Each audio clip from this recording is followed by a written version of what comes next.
Episode 6, Maine. Billy and Silas. Welcome, listeners, to USA, Myths and Legends, the podcast that journeys through the whispers and wonders of every corner of our diverse nation.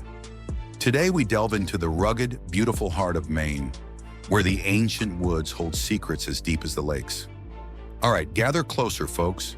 The Maine woods have a way of making you think about things, about what truly lasts and what simply fades into the mists of time. Tonight, I want to tell you a story that's been whispered around these parts for generations. A tale that makes you wonder if maybe, just maybe, period, our time here isn't all there is. This is a tale of reincarnation, as real and as rooted in this land as the mighty pines around us. Our story begins way back in the early 1900s, in a small logging community nestled deep in the western Maine mountains. Life there was hard, tied to the rhythm of the seasons and the demands of the forest. And in this community lived a young boy named Billy. Now Billy was a curious and quiet child, often lost in his own thoughts, always wandering off into the woods as if drawn by some unseen force. He looked at the world with an intensity, an old soul wisdom that was remarkable for his tender years. He didn't talk much about it, but he had this uncanny knack for knowing things he shouldn't. He could identify birds he'd never seen in books, knew the best spots for fishing even before he cast a line, and seemed to possess an understanding of the forest that went far beyond his few years of life. But the truly strange thing about Billy, the thing that baffled his family and worried his mother, was his profound fear of the water. Not just a normal childhood hesitation, but a deep, visceral terror.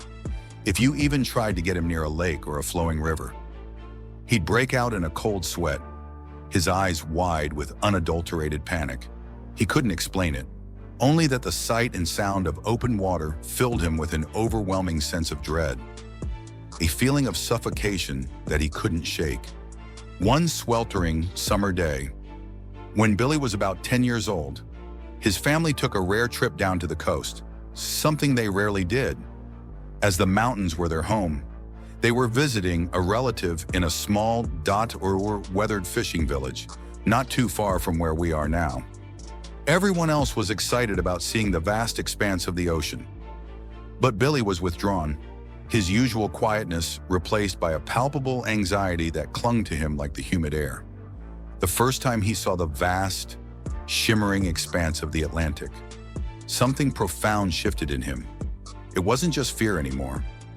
There was a flicker of something else in his eyes, a hint of recognition mixed with an overwhelming sadness, as if he were seeing a long-lost friend, or perhaps, a long-lost foe. He refused to go near the shore, staying back with his mother, his gaze fixed on the waves crashing relentlessly against the ancient rocks. That evening, as the family sat on the porch of their relative's cottage, watching the sunset paint the sky in fiery hues over the restless water, Billy started to speak. He spoke in a low, almost trance-like voice, and the words that came out of his mouth were not those of a 10-year-old boy from the mountains. They were older, wiser, laden with experience. He began to describe, with astonishing detail, the life of a fisherman, a man named Silas who lived in that very village decades ago. He spoke of Silas's boat, a small wooden vessel with a distinctly chipped blue paint on its hull.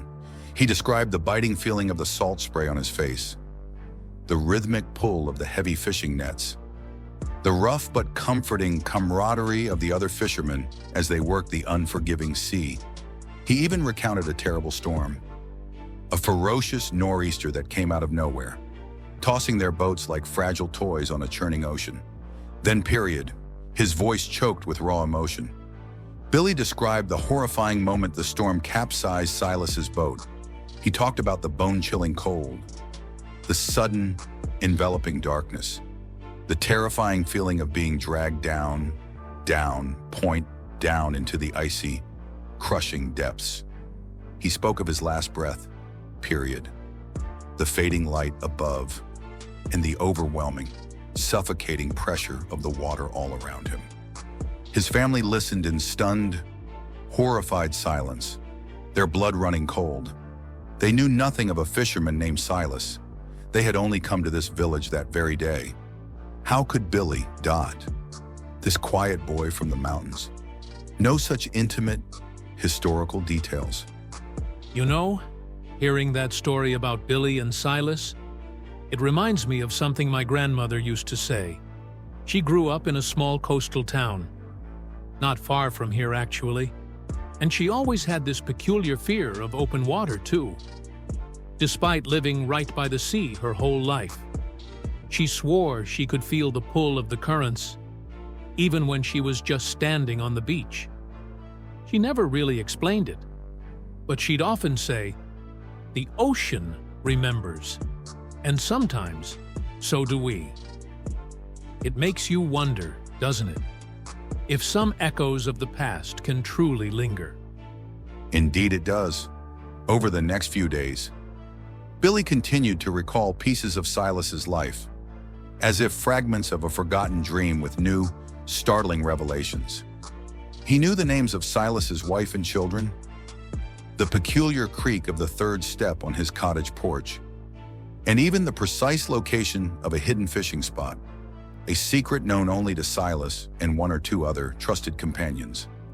A spot famed for its abundance of cod, intrigued and frankly, more than a little spooked. Billy's relatives in the village, those who had initially been skeptical, started asking around. They spoke to the oldest folks, the true pillars of the community who had lived there for generations, whose memories stretched back to a time before cars and radios were common.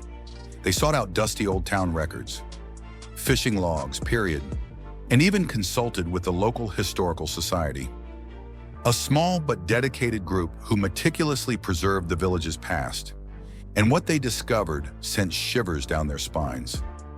Confirming Billy's every utterance, there had indeed been a fisherman named Silas, a respected, hard-working man known for his quiet demeanor and his uncanny luck with the catch. He had been lost at sea in a terrible, unpredicted nor'easter decades ago, leaving behind a young wife and 3 children. The details Billy recounted, from the distinctive chipped blue paint on Silas's beloved boat to the exact names of his family members, matched the stories passed down through the years with chilling accuracy. Even the hidden fishing spot, long forgotten by most and dismissed as mere folklore, was confirmed by a few of the very oldest residents, men who had fished with Silas in their youth. The experience was deeply unsettling for Billy and his family. The vivid recollections eventually faded as he grew older, becoming less frequent and less intense, like a dream slowly dissolving upon waking.